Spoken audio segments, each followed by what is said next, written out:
Olá, tudo bem? É um prazer estar junto a você para mais uma vez estudarmos a Palavra de Deus. O tema de hoje é a Bíblia Sagrada e o Grande Conflito. Aqui em João 17, versículo 17, está escrito assim, santifica-os na verdade, a tua palavra é a verdade. Lá em Salmo 119, versículo 105, está escrito, lâmpada para os meus pés é a tua palavra e luz para os meus caminhos. Portanto, quem estuda a Bíblia é iluminado. Tem uma luz especial, a luz da verdade. Acontece o seguinte, a Bíblia Sagrada é um livro que tem 66 livros, 66 pequenos livros, sendo 39 no Velho Testamento, 27 no Novo. A Bíblia tem 1.189 capítulos e 31.102 versículos. Ela foi escrita por aproximadamente 40 pessoas em um período de 1.600 anos aproximadamente. Foi escrita em hebraico, aramaico e grego e já foi traduzida em mais de 1.500 línguas e dialetos. O autor da Bíblia é Deus e o personagem central da Bíblia é Jesus Cristo. Assim, você tem alguma informação a mais a respeito da Bíblia Sagrada. Acontece que a Bíblia Sagrada é a palavra de Deus e Satanás não gosta da palavra de Deus. Esse problema podemos detectar logo no começo, lá no livro de Gênesis. Em Gênesis capítulo 2, versos de 15 a 17, Deus disse a Adão e Eva, no dia em que comeres desse fruto, certamente morrerás. E lá em Gênesis 3, verso 4, Satanás usando a serpente disse, pode comer, que certamente não morrerás.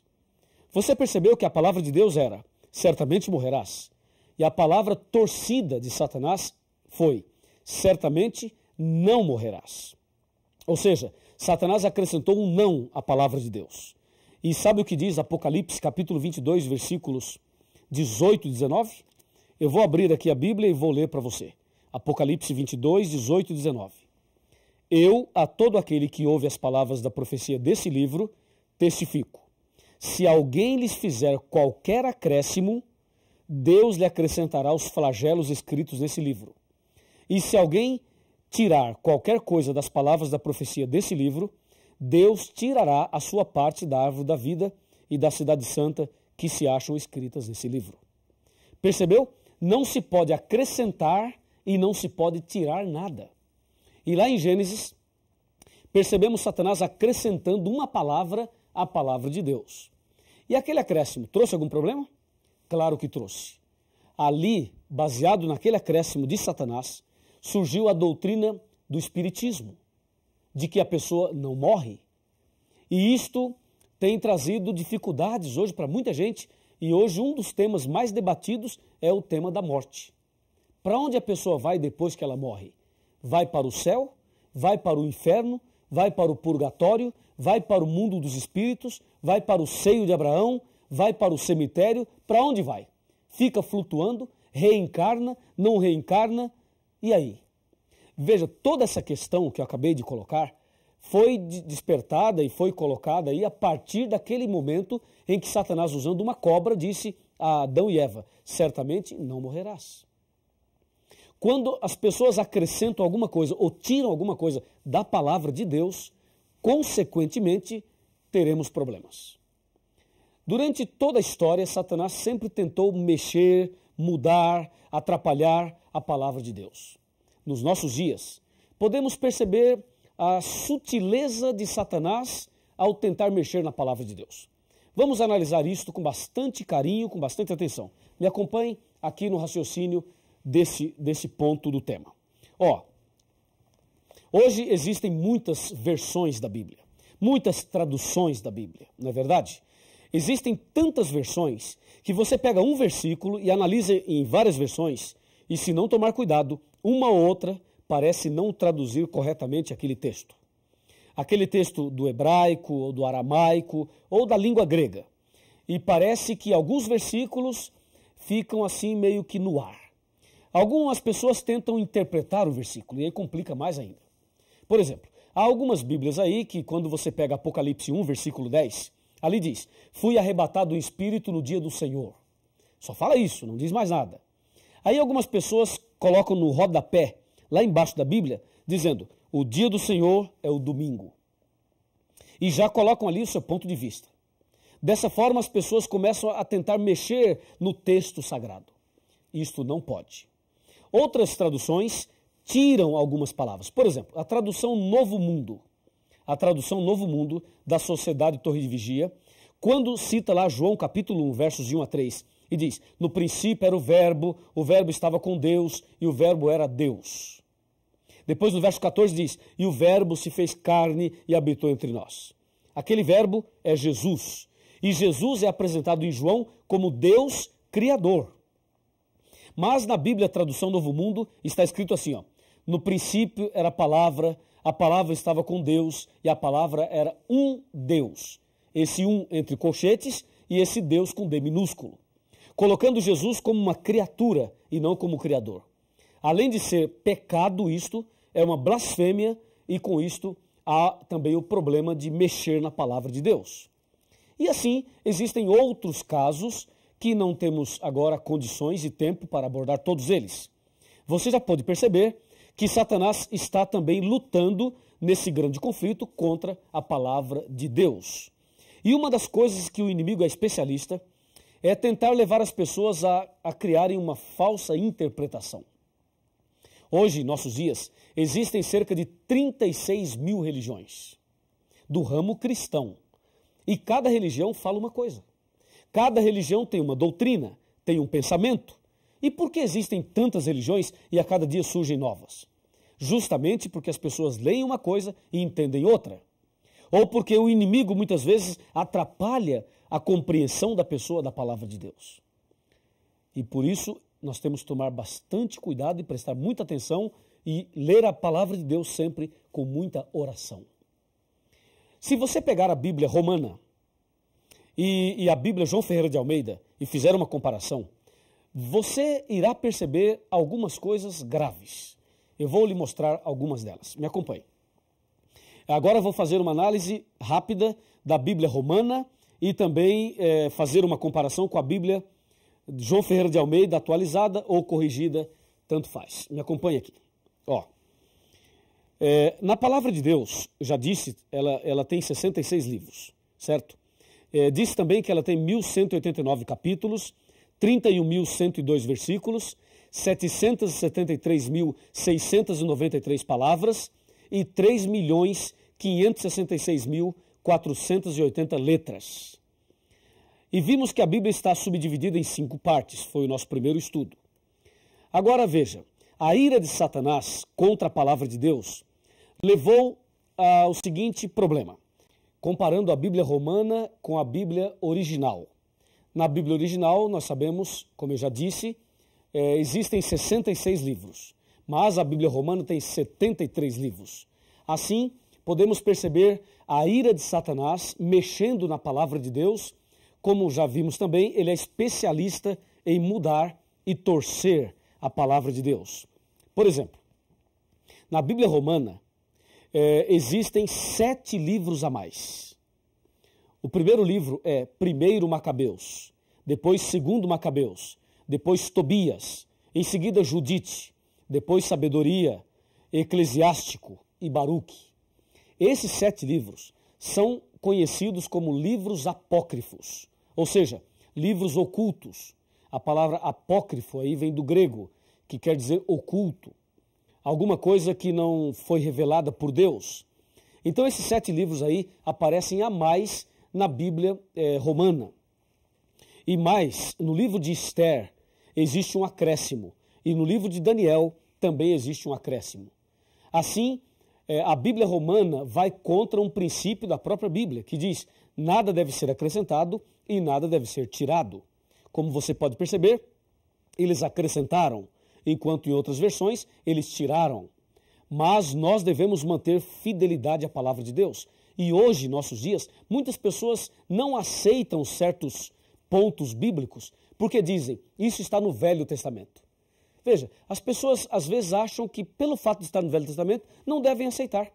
Quantas e quantas pessoas dizem: eu não aceito isso nem aquilo porque está no Velho Testamento. Uma vez eu conversei com um pastor evangélico. E esse pastor me disse, olha, eu não aceito os 10 mandamentos porque isso se encontra no Velho Testamento. Eu perguntei, pastor, só porque está no Velho Testamento o senhor não aceita? Ele disse, sim. Se você me mostrar no Novo, eu aceito. Eu disse, eu vou lhe mostrar no Novo, mas antes quero lhe fazer uma pergunta. Na sua igreja, o senhor pede dízimo? Ele falou, claro, o dízimo é sagrado. Perguntei a ele, então, onde o senhor encontra a orientação do dízimo na Bíblia? No Novo ou no Velho? E ele disse, no Velho. Então, pastor, por que o senhor aceita o dízimo que está no Velho e não aceita os 10 mandamentos que se encontram no Velho Testamento também? E ele não soube me explicar. Percebe? A Bíblia Sagrada é uma só. Ela deve ser aceita integralmente. E não se pode acrescentar e também não se pode tirar. E espero que isso esteja claro para você. O problema é que esses 7 livros a mais que eu acabei de mencionar, eles trazem mensagens estranhas, erros doutrinários, como orações pelos mortos, falsas curas, feitiçarias, salvação por esmolas e obras, alteração do destino das almas após a morte e também a falsa doutrina do purgatório. E mais, tem histórias fictícias, histórias lendárias, histórias absurdas, ensina artes mágicas e ensina feitiçaria, como é o caso de Tobias, capítulo 6, de 1 a 9. Deu para perceber? Não se pode acrescentar e não se pode tirar. E agora veja o outro ponto tão grave quanto esse. Me acompanhe nesse raciocínio, nesse pensamento. Um outro ponto tão grave quanto esse. A palavra de Deus diz aqui em Mateus capítulo 4, que quando Jesus estava sendo tentado, Satanás disse a Jesus, se tu és filho de Deus, transforma as pedras em pães. Jesus respondeu da seguinte maneira, está escrito, Mateus 4, está escrito. Quando Jesus diz está escrito, Jesus está citando a Bíblia, a palavra. Aí Jesus disse, está escrito, nem só de pão viverá o homem, mas de toda a palavra que sai da boca de Deus. Ok? Muito bem. Aí na segunda tentação, Satanás percebeu que Jesus disse, está escrito. Então na segunda tentação, no versículo 5, diz assim, ó, então o diabo levou a cidade santa e colocou-o sobre o pináculo do templo e lhe disse, se és filho de Deus, atira-te abaixo, porque está escrito, aos seus anjos ordenará a teu respeito que te guardem, e eles se sustentarão nas suas mãos para que não tropeces em alguma pedra. Você notou que na segunda tentação o diabo disse, está escrito? E aí Jesus rebate essa tentação no versículo 7 dizendo, respondeu-lhe Jesus, também está escrito, não tentarás o Senhor teu Deus. Você notou que em um texto o diabo diz, pula Jesus, porque está escrito que Deus vai te proteger. E Jesus rebate dizendo, mas também está escrito. Eu pergunto, quem estava certo, Jesus ou Satanás? Satanás ou Jesus? Quem estava com a razão? Claro que você vai dizer, Jesus está com a razão, e eu também digo isso. Mas você diz que Jesus estava com a razão só porque o outro é Satanás? Ora, Satanás usou a Bíblia, não usou? Jesus usou a Bíblia também, não usou? Claro, os dois usaram a Bíblia. E como você sabe que Jesus está certo e o diabo não, se os dois usaram a Bíblia?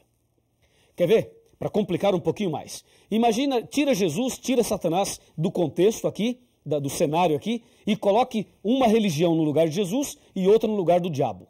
Uma usa a Bíblia e diz, é assim. A outra usa a Bíblia e diz, não, não é assim, é assim. E aí eu pergunto, qual das duas está certa? Percebeu? Aí a coisa começa a se complicar. Então aqui, nesse caso da tentação de Cristo, nós percebemos de forma bem clara o que acontece no mundo religioso. Nem todo mundo que usa a Bíblia está falando a verdade. Nem todo mundo que está no púlpito pregando a Bíblia ou em algum outro lugar possui a verdade. Você vê, o diabo usou a Bíblia e eu pergunto, ele estava certo? Não, não estava. Jesus usou a Bíblia e Jesus estava certo. A pergunta é, por que Jesus estava certo e o diabo não, se os dois usaram a Bíblia? É simples, é que Jesus usou o texto dentro do contexto e o diabo usou o texto fora do contexto, totalmente fora. O diabo pegou um texto e forçou o texto a falar uma coisa que ele não estava falando. É justamente isso que acontece em nossos dias. É exatamente esse o problema. As pessoas hoje, muitas delas, usam o texto fora do contexto. Só para você ter uma ideia, uma vez eu estava ouvindo um programa de rádio e o pregador dizia assim, ó, o Salmo 23 fala, preparas uma mesa perante mim na presença dos meus inimigos. Sabe o que esse pregador fez? Mandou fabricar uma mesa e colocou uma toalha branca sobre a mesa e deu envelopes para as pessoas e disse para as pessoas, coloquem os seus pedidos sobre a mesa, porque Deus diz, preparas uma mesa na presença dos meus inimigos. E diz ele, sexta-feira tal, nós iremos aqui fazer oração forte na presença do inimigo e Deus nos dará a vitória, porque está na Bíblia.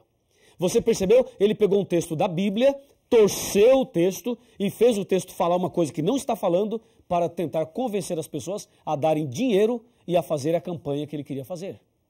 Isto aí é usar o texto fora do contexto. Porque quando o salmista, no capítulo 23, fala, preparas uma mesa na presença dos meus adversários, ele não manda você fabricar uma mesa. Mas ele se refere ao que acontecerá no momento da perseguição. Esse Salmo 23 vai se cumprir na época da perseguição. E as pessoas torcem o texto, como esse exemplo que acabei de dar. Meu amigo, a palavra de Deus é uma lâmpada para os nossos pés, é uma luz para o nosso caminho. Quem estuda a Bíblia jamais será enganado, jamais será confundido. Agora, aproxime-se aqui de mim. Chegue bem pertinho aqui de mim, que eu vou te dizer algumas palavras importantes dentro desse assunto, dentro desse contexto. Pode chegar um pouquinho mais perto. É o seguinte, se você examinar a Bíblia, se você se apegar cada vez mais à palavra de Deus, saiba de uma coisa, a luz da verdade brilhará no seu coração e as trevas serão banidas. E vai se cumprir na tua vida o que está na palavra de Deus. Lembra? Conhecereis a verdade e a verdade vos libertará. Então, não deixe que o engano tome conta de você, mas permita que a verdade ilumine a sua vida. Se você assim deseja, então feche os seus olhos e vamos conversar com Deus. Querido Deus, nosso muito obrigado por esta mensagem da tua palavra. Ajuda-nos, ó Deus, a andar nos teus caminhos e que a tua palavra seja estudada a cada dia e que a verdade que encontramos nela possa ser colocada em prática por cada um de nós. Abençoe esta pessoa que estuda a Bíblia conosco hoje. Nas tuas mãos eu o entrego. Em nome de Jesus. Amém. Cristo me tem fiel amizade, nele encontrei real liberdade, pois sobre a cruz minha alma comprou, dele portanto eu sou.